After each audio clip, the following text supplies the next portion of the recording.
Hi everyone.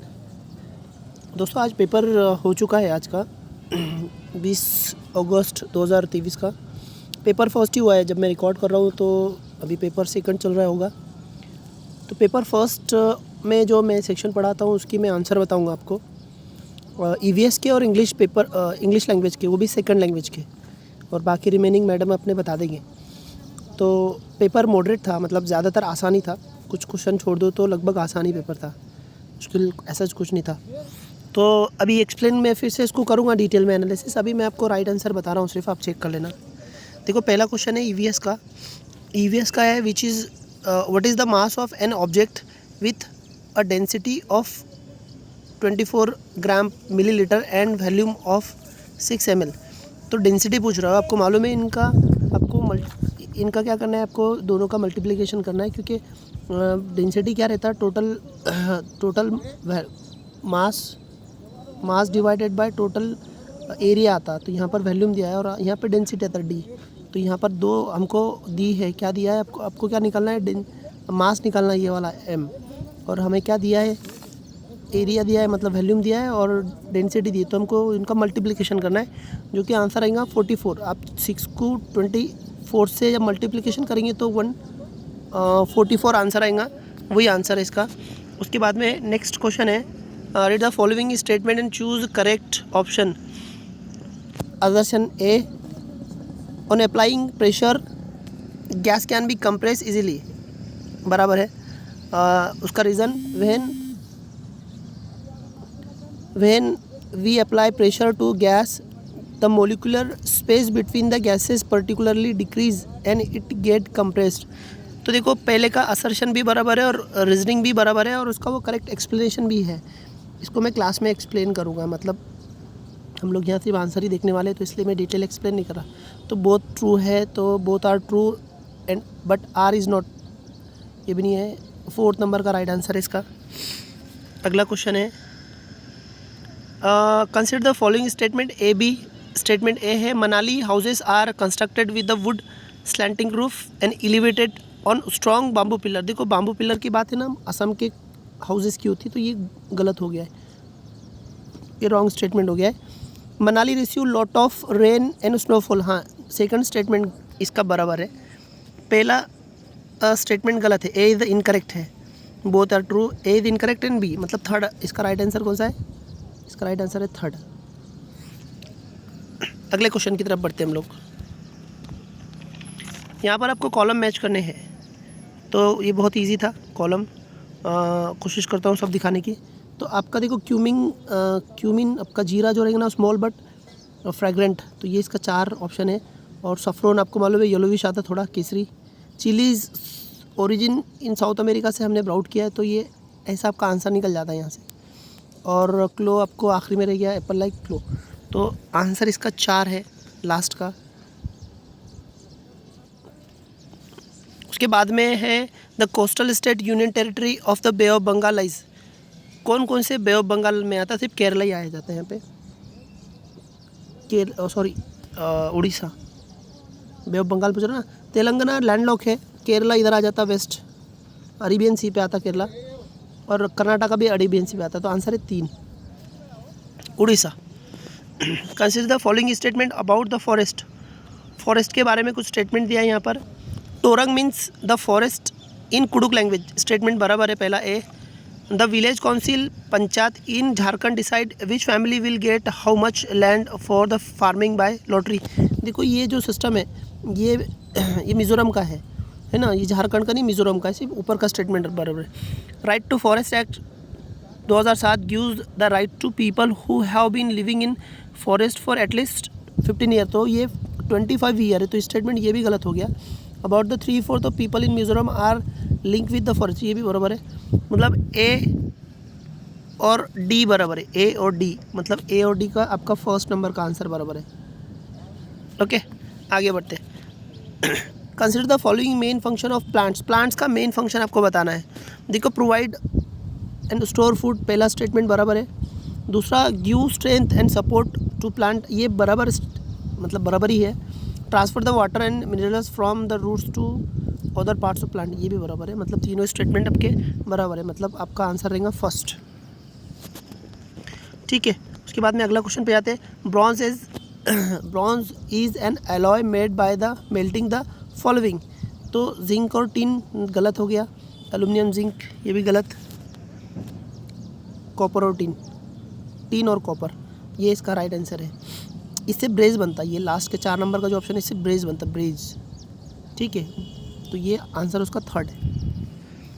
अगले question पे जाते हैं। Select the correct statement about the elephant from the following. Elephant के बारे में स्टेटमेंट कंसिडर करना है। 3 month old baby elephant generally weight about 200 kg आता, स्टेटमेंट बराबर गलत है, 200 kg आता जबकि 100 kg वो खा लेता। An adult elephant can eat more than 20 kg, तो नहीं वो 100 kg खाता, तो ये दोनों स्टेटमेंट गलत हो गए। इसका मतलब ये इधर आना चाहिए था और ये इधर आना चाहिए था, तब सही रहता। Elephant do not rest very much, they sleep for only 2 or 4 hours in a day, तो ये स्टेटमेंट बराबर है। उसके बाद में है elephant like to play with mud and water, तो हाँ ये भी बराबर है, दोनों स्टेटमेंट बराबर है नीचे के। सी और डी, मतलब आपका राइट आंसर क्या है, सी और D. Select from the following the best period of year of for the people of Bihar to start the bee keeping.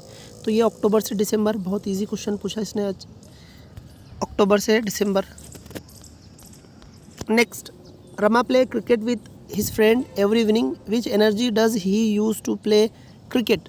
देखो हम लोग कोई भी गेम खेलते तो हम कौन सी एनर्जी यूज़ करते, तो जो हम लोग रिस्पायरेशन के टाइम पे जो ATP के फॉर्म में जो एनर्जी बनाते तो वो केमिकल वो कौन सी एनर्जी होती है, वो केमिकल एनर्जी होती है जो हम यूज़ करते हैं।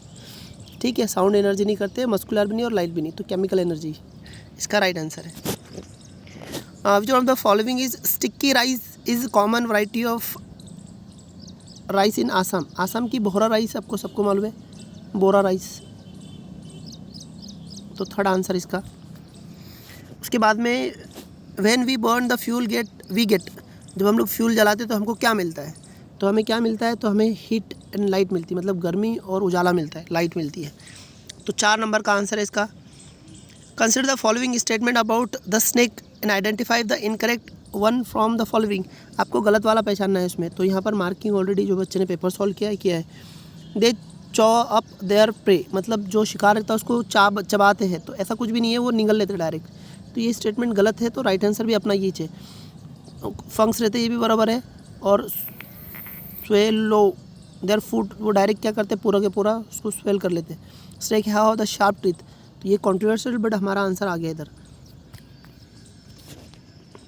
Respect to Gujarat, the location of Uttar Pradesh and Andhra Pradesh, है ना, गुजरात के रिस्पेक्ट में, मतलब गुजरात जहाँ है उसके रिस्पेक्ट में अगर आप उत्तर प्रदेश और आंध्र प्रदेश की लोकेशन देखेंगे तो एक कहेंगे नॉर्थ ईस्ट और एक कहेंगे साउथ ईस्ट, तो नॉर्थ वेस्ट गलत, नॉर्थ ईस्ट और साउथ ईस्ट, मतलब सेकंड आपका आंसर। बच्चे ने गलत करके आया, नॉर्थ ईस्ट आएगा और साउथ ईस्ट। उसके बाद अगला क्वेश्चन पे आते हैं हम लोग। Anita prepare a unit plan to teach theme family, which of the following will be the title of her unit plan. तो उसको फैमिली वो थीम के बारे में पढ़ाना है, तो टाइटल क्या रहेगा लेसन प्लान का, तो पहला है family, relationship, gender rules, occupation, socio culture entity in the changing times. तो ये टाइटल देने के लिए इतना बड़ा नाम रखना ज़रूरी नहीं है। Family, relationship with in a family बराबर है, family is migrant family, type of the family nuclear joint family. देखो आंसर है ना यहाँ पर अप्रोप्रिएट क्या रहेगा, सेकंड वाला रहेगा, टाइटल आपको ये रखना पड़ेगा। उसके बाद में अगला क्वेश्चन पे आते हैं हम। Mister Sheela likes to use story and poem in the primary classes to explain various concept of EVS, the most appropriate logic for her using story and poem are. मतलब टीचर है ना स्टोरी एंड पोएम क्यों use करती है class में, तो उसका क्या ऑब्जेक्टिव क्या है, क्या रीज़न क्या है। तो पहला, completing the EVS syllabus as well as the student have had them before the coming school. ये गलत है, इसको बच्चों मतलब ये गलत है, मैं एक्सप्लेन नहीं करता हूँ क्योंकि हम लोग सिर्फ राइट आंसर देख रहे हैं। Encourage the student to write their own poem and stories. Okay, मतलब आप इसलिए बच्चों को पोएम और लर्निंग करा रहे ताकि वो इनकरेज होकर वो खुद भी कर सके। हमारा मकसद ये है कि बच्चों को लिटरली स्ट्रॉन्ग बनाए हम लोग, तो हाँ है ये भी। The make student aware of diversity in language and culture. हमको उसकी डाइवर्सिटी और उस कल्चर के बारे में नहीं पढ़ाना है, हमको लैंग्वेज बतानी है बच्चों को। Make lesson more interactive and enjoyable and interesting. Yes, story और पोएम करने का मकसद वही है कि बच्चे इन्जॉय कर सके, उसको इंटरटेन कर सके और अपना लिटरेसी पूरी कर सके। ठीक है, तो बी और डी बराबर है, बाकी गलत है। तो बी और डी, एक मिनट, बी और डी के बी और सी, इनकरेज स्टूडेंट और डी, मतलब 2 आंसर है आपके। तो मैं एक ये भी आया, तो एक कंप्लीट दी विजुअल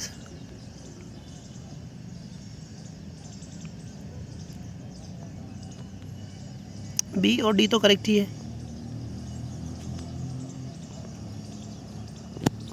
तो बी और डी मतलब एक आंसर, मतलब ए बी सही है उसका आंसर। तो आंसर क्या रहेगा? बी और डी है तो सी भी बराबर है, मतलब थर्ड आंसर आएगा उसका।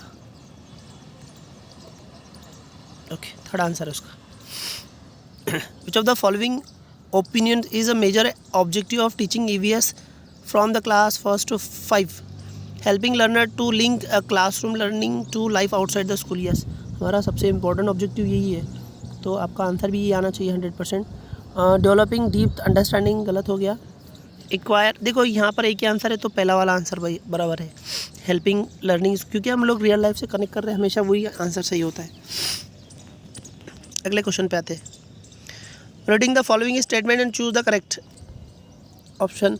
असर्शन है A, learning EVS need to be oriented to process skill related to observation, identification and classification. Yes, EVS है ना, ये प्रोसेस स्किल से ओरिएंटेड ही होना चाहिए, ऑब्जर्वेशन, आइडेंटिफिकेशन और क्लासिफिकेशन, बराबर है।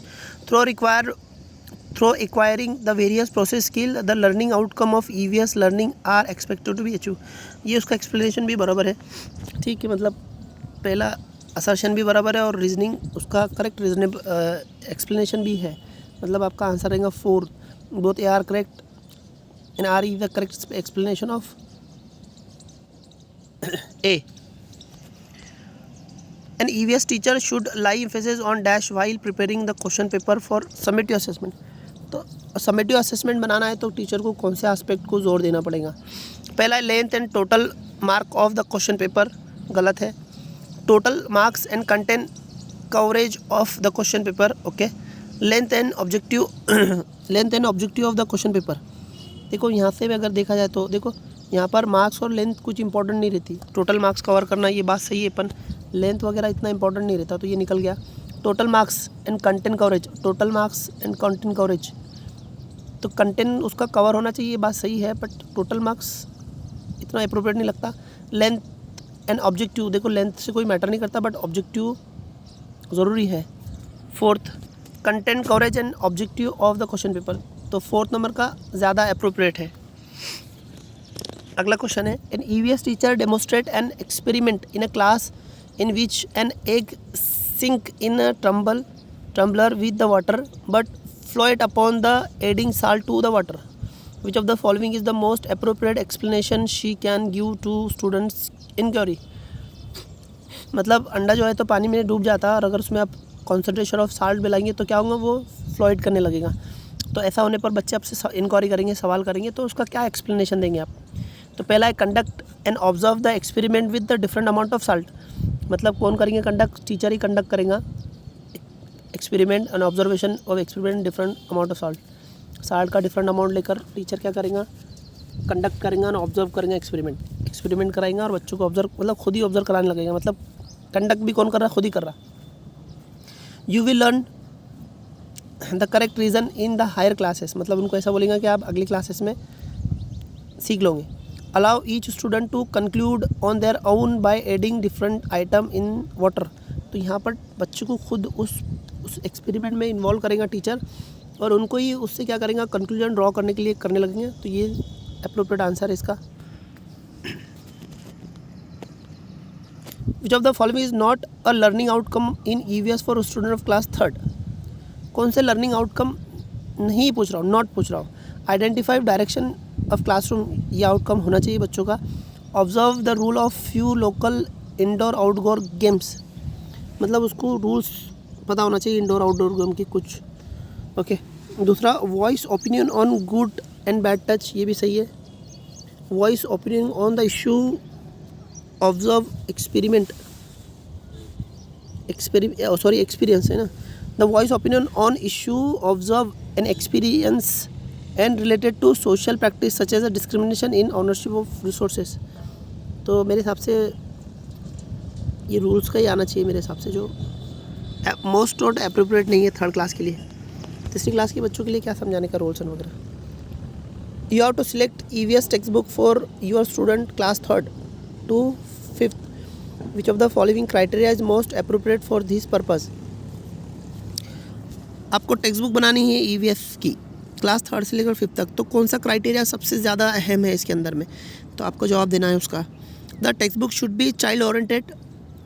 डिवाइड का मतलब होता है बगैर, without of any stereotype, derogatory attitude based on the gender, caste, class and religion. Yes, एक सिलेबस या टेक्स्ट बुक डिज़ाइन करते टाइम ये बातों का ख्याल बहुत इंपॉर्टेंट है रखना कि किसी तरह का बच्चों के दिमाग में स्टीरियोटाइप या किसी की बेइज्जती करने वाला या डिस्क्रिमिनेशन करने वाला कंटेंट नहीं आना चाहिए. सबसे इंपॉर्टेंट चीज़ है ये. तो आपका आंसर पहले ही रहेगा. The text book should be the illustration and appealing the student. ठीक है, picture in the book should be big and colourful. The learning should be simple and according to the mental level of the student. ये बात तो सही है, but ज़्यादा appropriate आपका पहले ही रहेगा. Read the following statement and choose the correct. At the primary level of EVS, themes instead of topic. Okay. The theme-based EVS learning is easy for the teachers and student as compared to topic. ये दोनों ही बराबर है. देखो EVS में ना theme based teaching है, topic नहीं लिए गए उसमें. और बाद में वो थीम बेस्ड इसलिए क्योंकि वो स्टूडेंट को आसान जाएगा कंपेयर टू टॉपिक से रिलेटेड आसान जाएगा, इसलिए लिया गया उसमें. क्योंकि टॉपिक कॉम्प्लिकेशन बच्चों को समझ में नहीं आएंगी, इसलिए उनको जो वो देखते जो थीम उनको समझ में आते वही थीम को टॉपिक बनाकर पढ़ाने की कोशिश की यहाँ पर. तो करेक्ट एक्सप्लेनेशन भी है उसका, बोथ आर. तो 4 इसका आंसर रहेगा, 4 नंबर का. उसके बाद में अगला क्वेश्चन है, teacher want to select a synchronous communication with her student for teaching EVS. Which of the following will she choose. Synchronous teaching क्या रहती है, जहाँ पे online offline face to face communication होता रहता. मतलब बच्चे पूछ भी सकते हैं बच्चों से, टीचर को जो पूछना है. तो वीडियो कॉन्फ्रेंस हाँ बराबर है. Online chat session and phone call तीनों ही है, क्योंकि यहाँ फेस टू फेस कम्युनिकेशन हो रहा. इंस्टेंट मैसेजिंग नहीं होगा, ब्लॉगिंग नहीं होगा, टेली कॉन्फ्रेंस बिल्कुल नहीं, phone calls, pre recorded video नहीं, ईमेल नहीं. चलो यहाँ पर पहला वाला ही ऑप्शन है, क्योंकि यहाँ पे फेस टू फेस कम्युनिकेशन होगा ऑनलाइन में, इसको बोलते synchronous. If theme travel railway station depicted illustration of communicative resources as EVS, which of the following will be complete. A food और थीम फूड. देखो अगर ट्रैवल थीम है तो वो क्या है, द कम्युनिटी रिसोर्स है. रेलवे क्या है, कम्युनिटी रिसोर्स है. रेलवे अगर थीम पढ़ा रहे आप तो रेलवे स्टेशन तो कम्युनिटी सोर्स है. तो फूड तो इससे रिलेटेड क्या देखेंगे आप, मतलब आपको कंप्लीट करना है. तो फार्मर आएगा, स्पोक पर्सन नहीं, एग्रीकल्चर फील्ड आएगा, क्योंकि फूड वहीं पे प्रोड्यूस होता.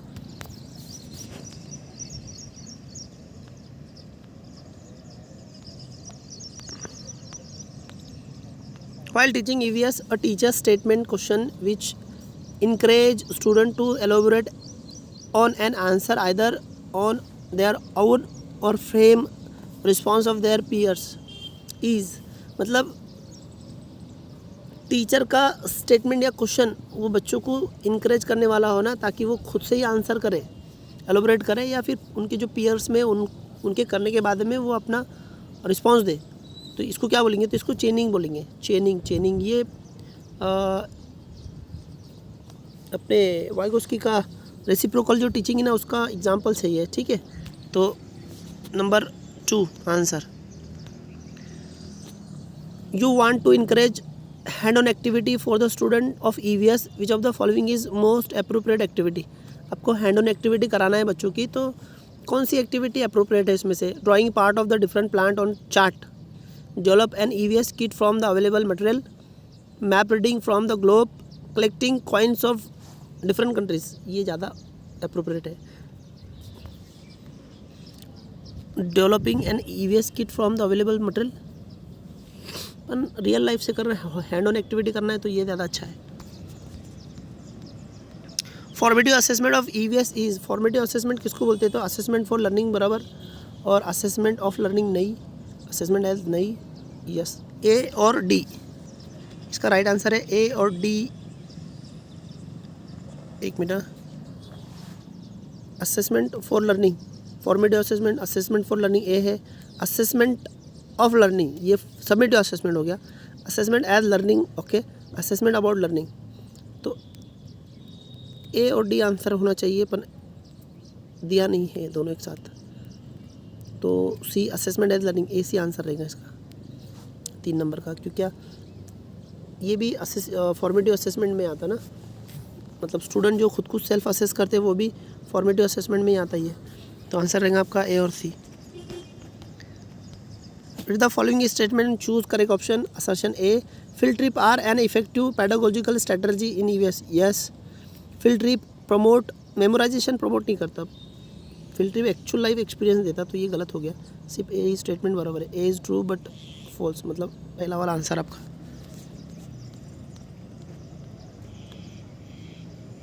यहाँ पर ईवीएस सेकंड लैंग्वेज लग चुका है यहाँ पर, तो सेकंड लैंग्वेज के कंटेक्स्ट में बात कर रहा हूँ मैं, लैंग्वेज इंग्लिश का सेकंड लैंग्वेज, हाँ लैंग्वेज 2, क्योंकि उर्दू मीडियम के या और मुख्तलिफ मीडियम के बच्चे जो रहेंगे उनके लिए काम आएगा। पहला क्वेश्चन है पैडागोजी का। A mother asked a teacher of class second how it was possible for her child to sometimes say thing that she had never heard any adult or sibling says. How is it possible? Which of the following is apt answer to this question? Mother बोल रही teacher से second class के कि कैसे possible है जो चीज़ें मेरे बच्चे ने कभी सुनी नहीं वो कैसे बोलेंगी या वो कैसे बोल पाएंगी, तो उसके लिए करेक्ट आंसर कौन सा आपको देना है। तो पहला है child learn the language when we reinforce the development of child language. देखो यहाँ पर रीइंफोर्समेंट कब होगा? जब बार बार चीज़ कराई जाएंगी। अब यहाँ पे उसकी माँ बोल रही है कि कभी उसने सुना ही नहीं है, तो रीइंफोर्समेंट का काम ही नहीं आ रहा यहाँ पर, तो पहला ऑप्शन गलत हो गया। Human brain is innately wired learn language, तो हमारा इंसान का दिमाग है ना इनेटली ऐसा इसके लिए बना है, ऐसा बोलना है उसका, हाँ okay. As per the construct approach children can invent new languages, मतलब बच्चे नई लैंग्वेजेस बना लेते हैं, ये गलत है। Children learn the language only by imitation by adult. देखो यहाँ पर इमिटेशन किए ही नहीं अडल्ट ने, देखो बच्चे कंस्ट्रक्टिविज्म से नई लैंग्वेजेस कभी इन्वेंट नहीं करती, ये बात ध्यान में रखो। और इमिटेशन से वो लर्निंग करते बराबर, पर इमिटेशन हो ही नहीं ना वहाँ पर, और ये भी पॉसिबल नहीं है। मतलब क्या रहेगा? Human brain is innately wired to learn language, मतलब हमारे अंदर इनेट एबिलिटी है जहाँ पर हम लैंग्वेज एक्विजिशन कर सकते हैं, तो वो अप्रोप्रिएट आंसर है इसका।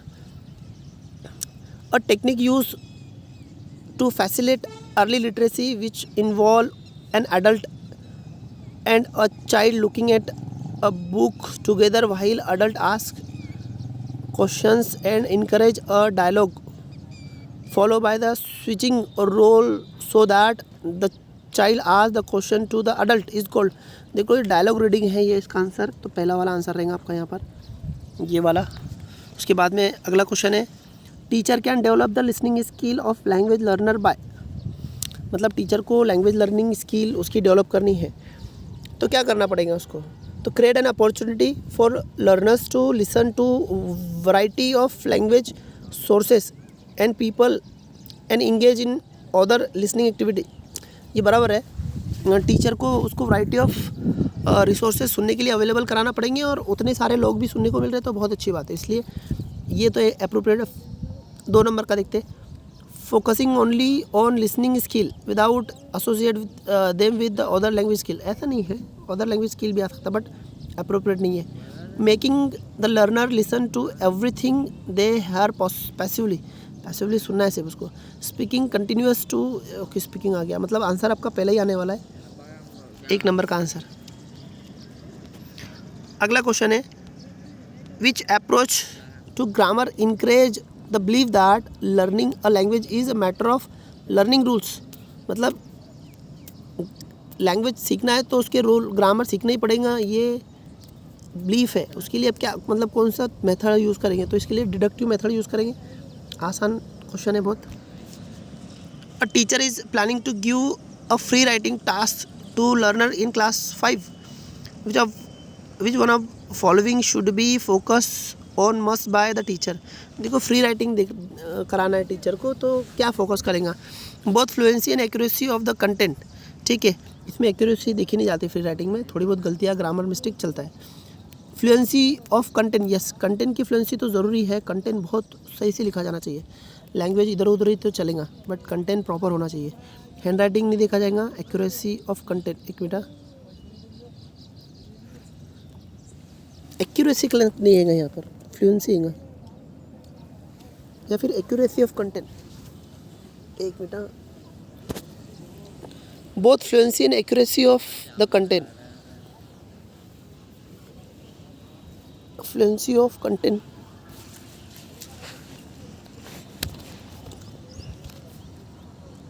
Accuracy of content,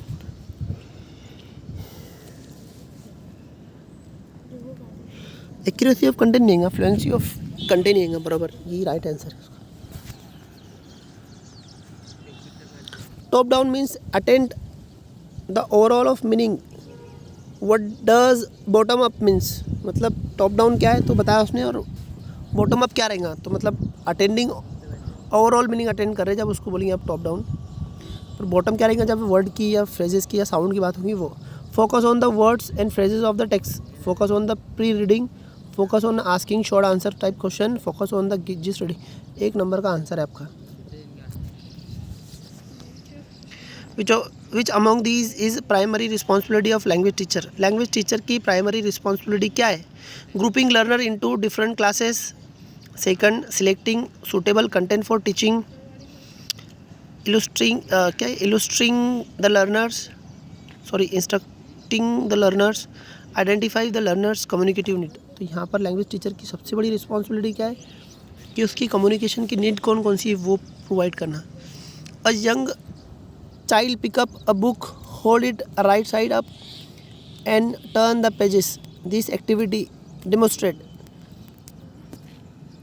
emerging properties, emergent curriculum बिल्कुल नहीं, emerging solution skill नहीं, emerging literacy skill। पैसेज है, मैं पढ़ चुका हूँ तो मैं डायरेक्ट आंसर बता रहा हूँ आपको, और आप लोगों ने भी पढ़ चुके होंगे क्योंकि यहाँ पर आप एग्ज़ाम के राइट आंसर देखना चाह रहे हैं, इसलिए मैं डायरेक्ट जा रहा हूँ उस पर। Father was very particular about dress. देखो ये पैसेज है ना, एक लॉयर के ऊपर और उसकी फैमिली का जो इंसिडेंट हुआ उसके ऊपर है, तो मैं पढ़ चुका हूँ, तो आपने भी पढ़ चुके होंगे, मैं डायरेक्ट आंसर बता रहा हूँ आपको, है ना।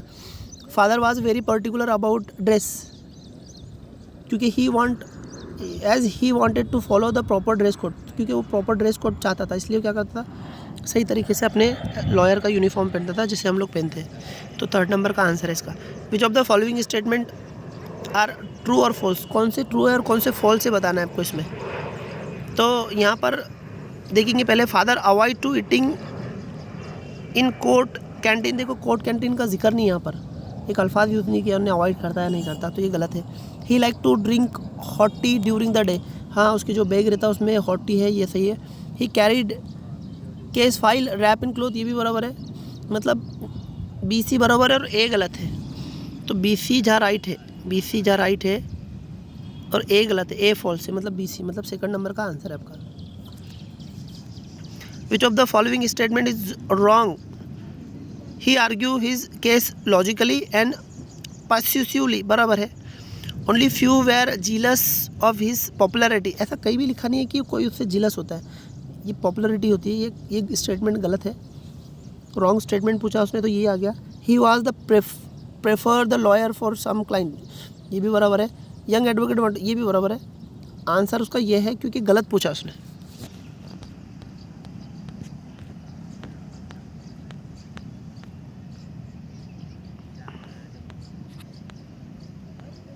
एक minute,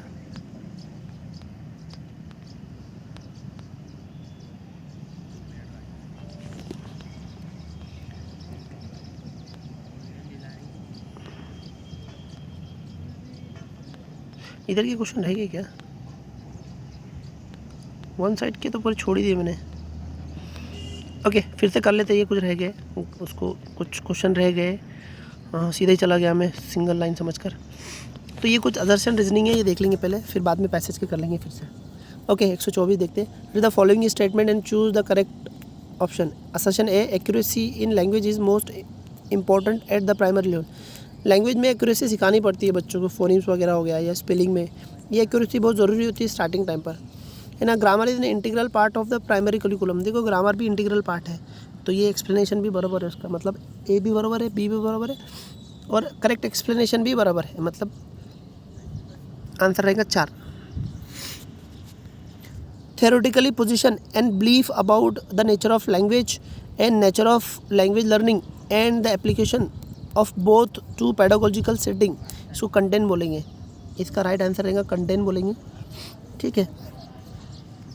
formative evaluation is related to ongoing development and improvement. तो आपका सेकंड नंबर का इसका आंसर रहेगा. While planning lesson for young learner, the teacher decided to focus on total physical response method.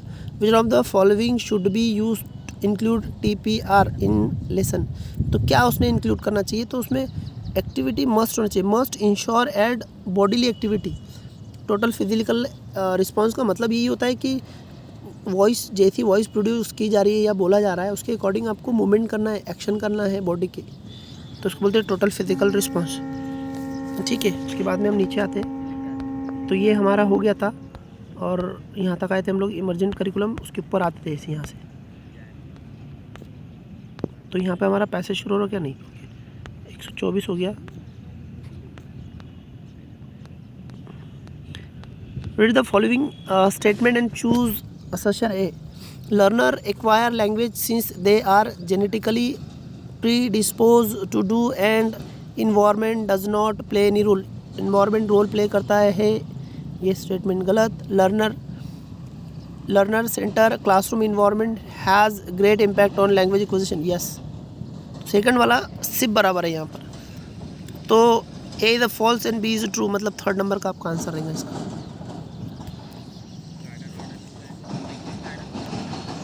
उसके बाद में 134 है.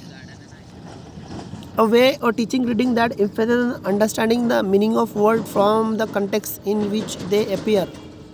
मतलब contextual meaning समझ रहे हैं यहाँ पे बच्चे अल्फाज का, तो इसको क्या बोलेंगे? होल लैंग्वेज अप्रोच नहीं, bottom up approach, structural approach, communicative नहीं. The way teach reading that emphasis on understand the meaning of word, मतलब मीनिंग ऑफ वर्ड पे जोर दिया जा रहा है, मतलब क्या रहेगा? बॉटम से शुरुआत की जा रही है उसकी. सेकंड नंबर का आंसर रहेगा आपका. उसके बाद में आखिरी question, ability to think and talk about language. इसको मेटा लिंग्विस्टिक एबिलिटी बोलते हैं, याद रखो. Metalinguistic ability. अब पैसेज क्यों आंसर देते हैं. तो ये पैसेज यहाँ से आगे इधर कंटिन्यू हो रहा है ये पेज पे, और उसका पहला क्वेश्चन है 136 का. Father was very particular about dressing. तो ये हो गया था हमारा. Father was very particular about dressing because he wanted to follow the proper dress code, है ना, क्योंकि लॉयर था तो प्रॉपर ड्रेस फॉलो करना चाहिए था उसको, इसलिए प्रॉपर ड्रेस पहना करता था बुड्ढा. Which of the following statement false and true. ये हो गया था हमारा पहला. मैंने बताया था इसका आंसर नीचे के BC बराबर है, और फादर कैंटीन में खाना पसंद नहीं करता, वो गलत था, तो मतलब ए गलत था, तो ए रॉन्ग क्यों वाला, और ये आंसर था उसका.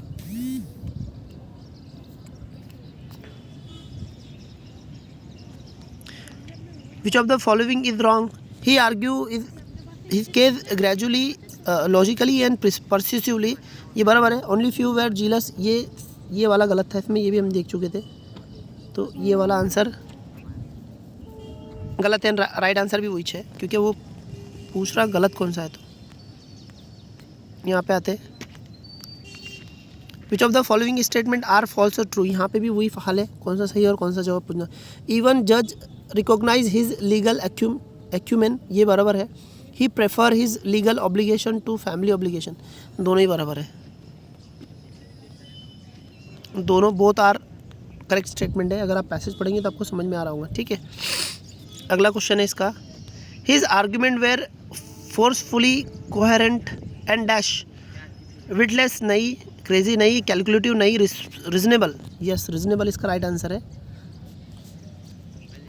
डैडैश a bundle containing a court papers, देखो यहाँ पर ये इसको जेरेंड है और जेरेंड हमेशा नाउन रहते हैं, इसको आईएनजी लग गया तो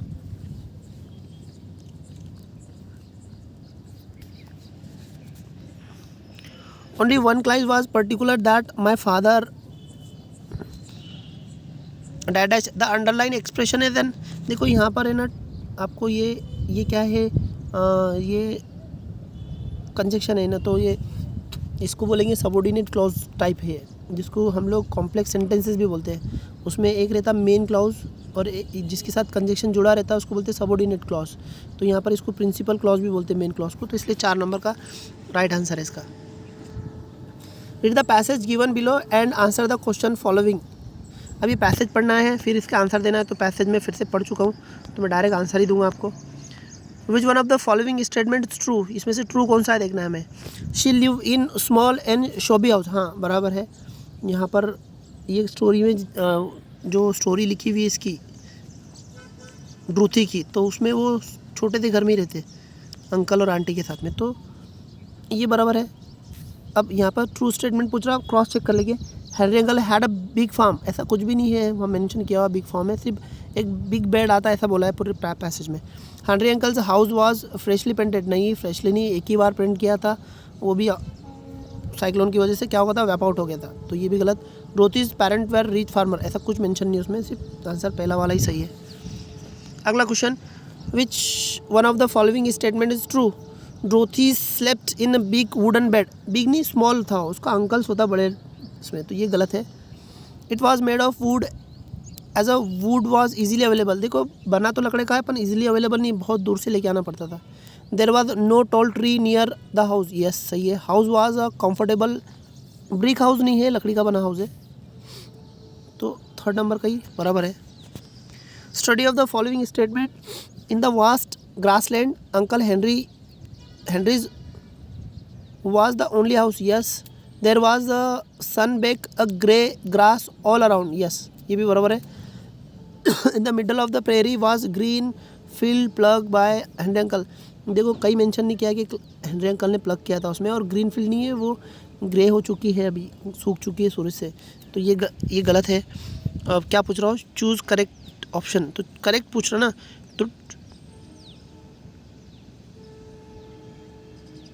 तो सी तो गलत है ना, तो सी जहाँ जाए वहाँ गलत है, सी तो सब जगह दिख रहा।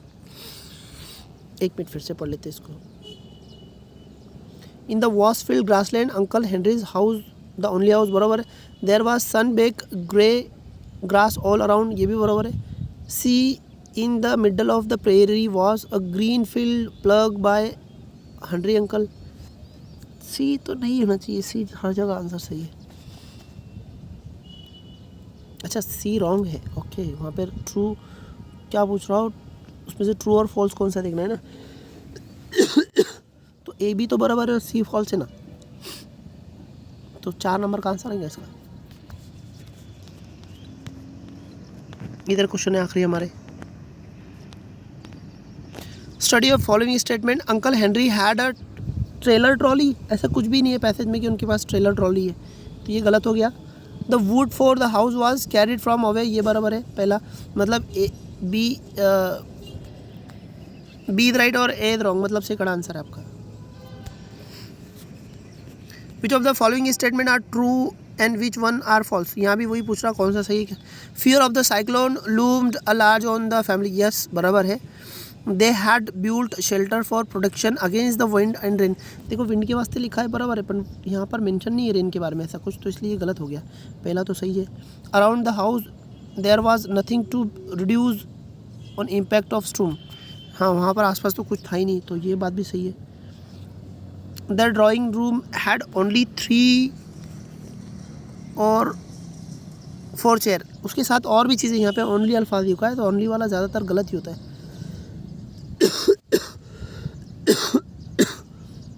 मतलब ये भी गलत, ए गलत है,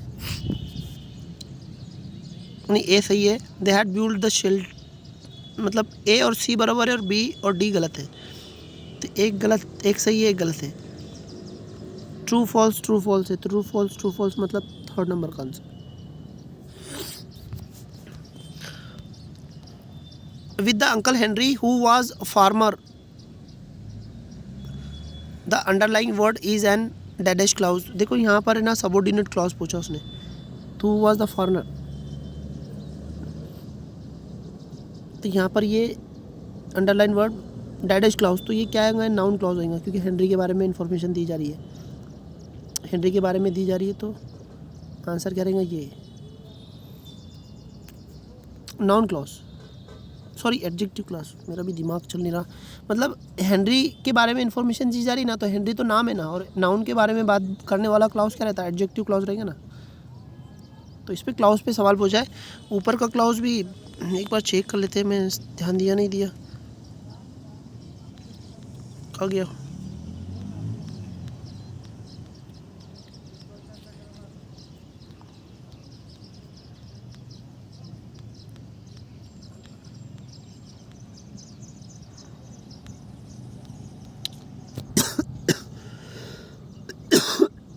एक मिनट बच्चों, एक चीज़ चेक करनी है।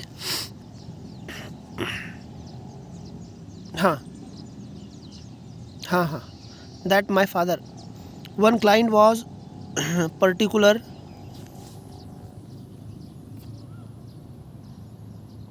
दैट माई फादर, नहीं प्रिंसिपल क्लॉज ही है, मेन क्लॉज ही है, एडजेक्टिव यहाँ पे क्लॉज नहीं पूछना, underline expression and clause, an clause adjective. One client was particular that my father dash,